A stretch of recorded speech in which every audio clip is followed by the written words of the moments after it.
La jeunesse du Béret a initié une journée de la cohésion sociale, une façon pour elle d'œuvrer pour la paix dans sa région, ainsi que pour une élection apaisée en Côte d'Ivoire. Au Mali, la jeune s'engage à une transition de 18 mois. Bonsoir, merci de suivre le 19h sur RTI 2. La jeunesse du Béret veut la paix dans sa région et aspire également à une élection apaisée dans le pays. Elle a organisé une journée de cohésion sociale suivie d'un match de gala doté du trophée Alassane Ouattara pour la paix. La population rurale a été invitée au maintien d'un climat social apaisé. Parrain de ce rendez-vous, le ministre des Ressources animales et halieutiques, Moussa Dosso. Kwadio Kwame. Dans Dougou, village de la sous-préfecture de Tieningwe, région du Béret, localité Koro où cohabitent pacifiquement les autochtones Koro, les allogènes Sénoufo Baoulé et les ressortissants des pays de la CEDEAO. Pour renforcer les bases de cette cohabitation, la jeunesse de Dandougou a initié une journée de la cohésion sociale. Dans les différentes interventions, l'action a été mise sur la sensibilisation pour un climat apaisé avant, pendant et après les échéances électorales. Parrain de cette cérémonie, le ministre des Ressources animales et halieutiques et président du conseil régional Dosso Moussa. Son représentant, par ailleurs président de la plateforme de la jeunesse du Béret, a invité les populations à la paix pour un développement durable. Le message il est très simple, c'est le message de la paix, c'est le message de la réconciliation. Cette journée de la cohésion sociale a été marquée par la pose de la première pierre de la cantine scolaire suivie de dons de broyeuses aux femmes et de pompes villageoises. Aujourd'hui, nous avons beaucoup besoin d'eau. Bon, si je vois ce qui peut nous apporter l'eau, pas à côté de moi, vraiment, je suis très contente. Ce que je peux dire aux autres femmes, elles n'ont qu'à venir. On va se mettre ensemble. Et grâce au ministre Dosso et avec l'appui de tous les autres camarades, nous avons pu réaliser quelques dons de pompes à motricité humaine et puis un moulin qui permettront aux femmes là de pouvoir être autonomes et de se prendre en charge. Et donc pour nous, il est important que chacun à son même niveau puisse apporter un soutien à cette population-là. Un match de football doté du trophée Alassane Ouattara a mis fin à la journée de la cohésion sociale à Dandougou. Les actions pour une élection apaisée en Côte d'Ivoire se multiplient. Les imams et guides religieux de la communauté musulmane nigériane vivant dans le pays ont initié une journée de prière pour la paix. La voix levée vers le Créateur, ils souhaitent une élection apaisée et un vivre ensemble durable. Bintou Pekele, Franco Adio. Mosquée Yoruba dans la commune d'Abobo. Le Conseil des imams et des guides musulmans nigériens en Côte d'Ivoire a pris pour la paix à la veille de l'élection présidentielle prévue pour le 31 octobre prochain. Ces hommes de Dieu venus des 10 communes d'Abidjan ont lu le Coran entièrement et 111 fois le chapitre 18 pour implorer la protection de Dieu sur la Côte d'Ivoire. Tony, quand on vit dans un pays, c'est notre pays désormais. Donc, où tu vis, qu'il y a la paix, tu seras tranquille aussi, tu seras en paix.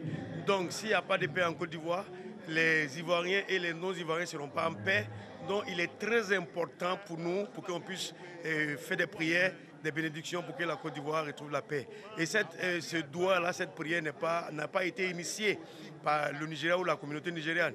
C'est le COSIM, le Conseil supérieur des imams, qui a instauré cette prière de paix-là pour que toutes les communautés, sans exception, puissent prier pour la Côte d'Ivoire.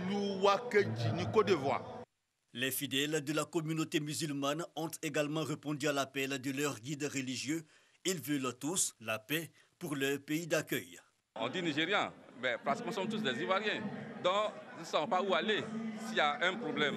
C'est pour ça que nous prions Dieu le Tout-Puissant, et parce que cette élection soit vraiment apaisée, qu'on puisse s'entendre et qu'il nous prouve un guide éclairé pour vraiment mener à bien le bateau ivoire. Nous prions Dieu pour que ça se passe dans un climat apaisé et que tous les bords politiques puissent s'entendre et que les élections se passent dans les urnes, mais pas dans la rue, dans la paix, dans la fraternité et l'amour. Après les prières, le Conseil des imams et des guides musulmans nigériens en Côte d'Ivoire a offert des bœufs à Allah, le tout miséricordieux, pour une paix durable et des élections apaisées. Invocations et louanges ont également marqué cette journée de prière. L'association Aodieu fait parler son cœur. Elle a offert du savon, des couches et de l'eau de javel à plusieurs nourrices du centre social de la commune d'Abobo. Un don remis lors de la sortie officielle de l'association. Lancine Bakayoko. 30 nourrices de la commune d'Abobo ont reçu des kits sanitaires de l'association Aodieu, qui signifie la paix en baoulé. Cette action marque la sortie officielle de l'association. Nous voulons aider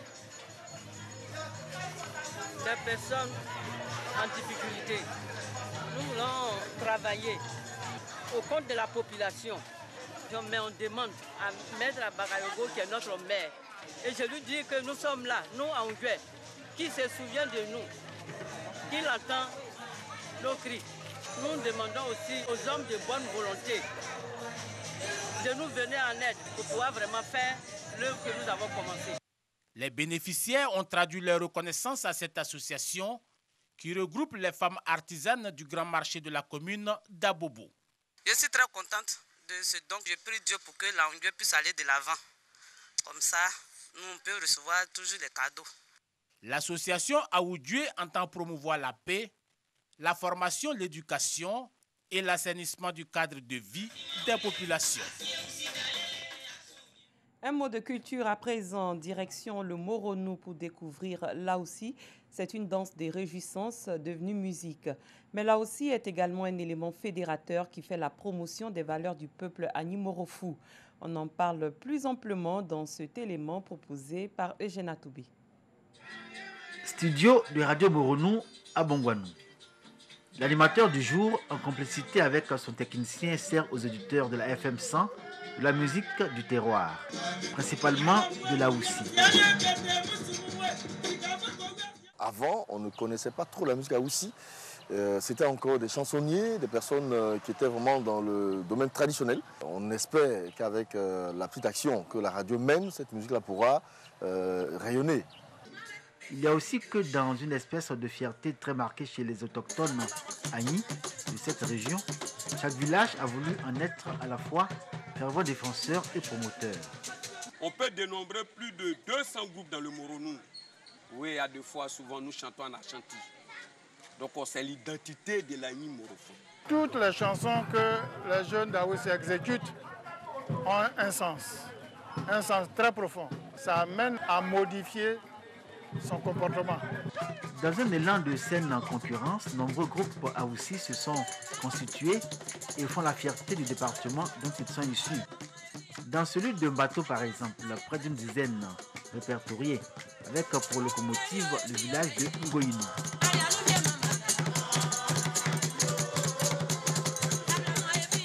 Les instruments de la Houssi, d'abord, il y a la guitare, il y a la caisse, il y a la Houssi même, qui est surmontée par 3 lamelles du bambou de Chine. Il y a les hochettes, il y a le grelot, et puis il y a la caisse percuteur. C'est une constante dans la musique Aoussi.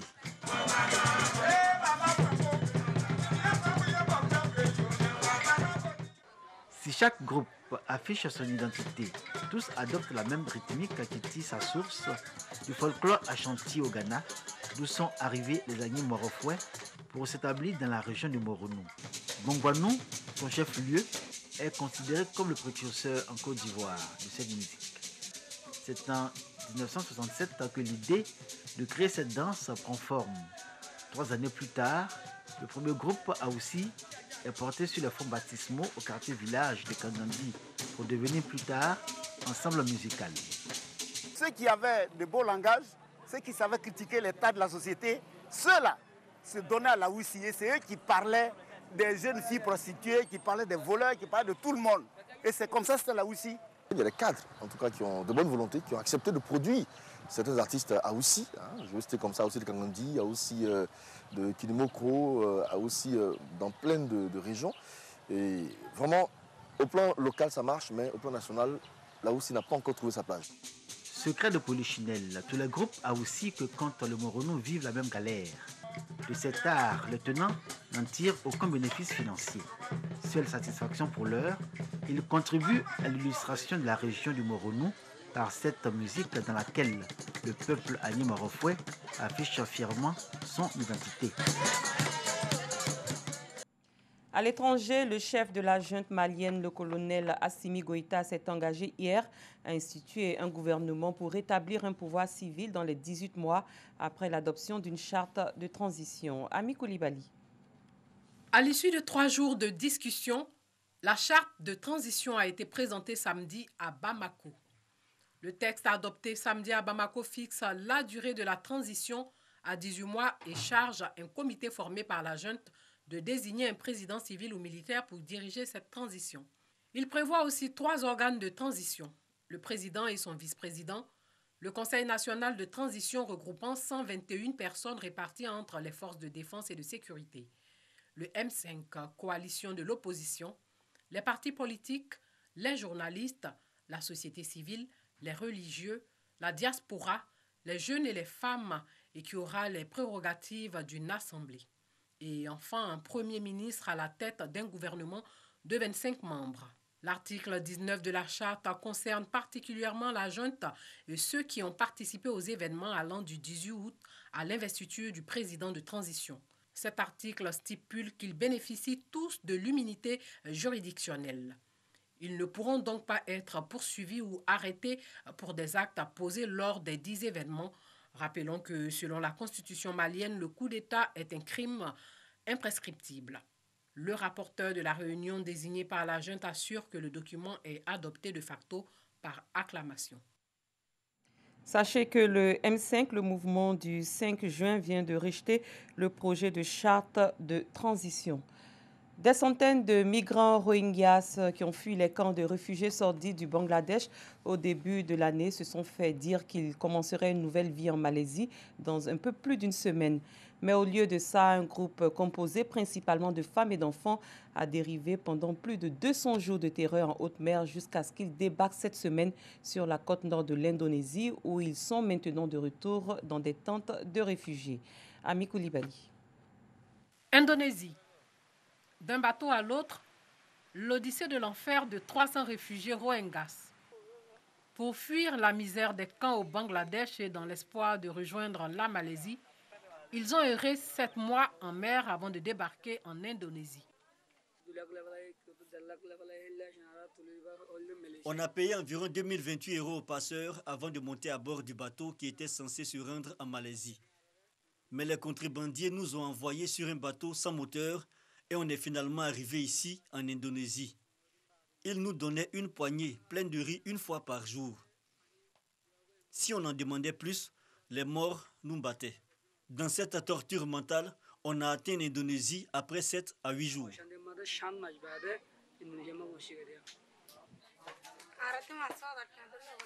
On a payé beaucoup d'argent aux passeurs. Ils nous ont dit qu'ils nous emmèneraient à bord de petits bateaux, mais ils ne l'ont pas fait. On a souffert du manque de nourriture, d'eau. Beaucoup sont aussi morts en route. Pour leur soutirer plus d'argent, les passeurs ont retenu les migrants à bord.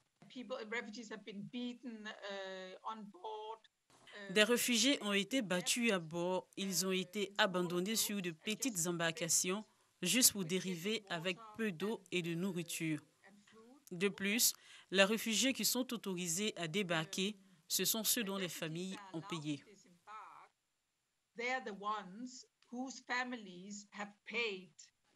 L'UNHCR estime à 200 les Rohingyas morts en mer cette année. Plus loin, les Afghans de Kaboul espèrent beaucoup des négociations de paix historiques entamées à Doha entre les talibans et le gouvernement en présence des États-Unis, même si les discussions s'annoncent laborieuses en raison des profondes divergences entre les deux parties. C'est reparti avec Ami Koulibaly. À Kaboul, l'espoir de tout un peuple. Toute guerre se termine par la paix.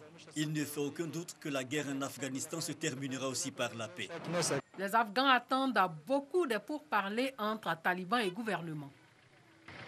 L'Afghanistan est un pays déchiré par la guerre. Nous avons connu la guerre pour différentes raisons au cours des 40 dernières années. Je pense que c'est une grande opportunité, que ce soit une guerre civile ou pas. C'est une grande opportunité pour deux frères, d'un côté les talibans et de l'autre les fonctionnaires du gouvernement. Ils sont tous deux assis autour de la table des négociations et vont régler le conflit face à face sans l'intervention de pays extérieurs. Les deux parties sont réunies dans un hôtel au Qatar, une rencontre pour aller de l'avant en présence des États-Unis.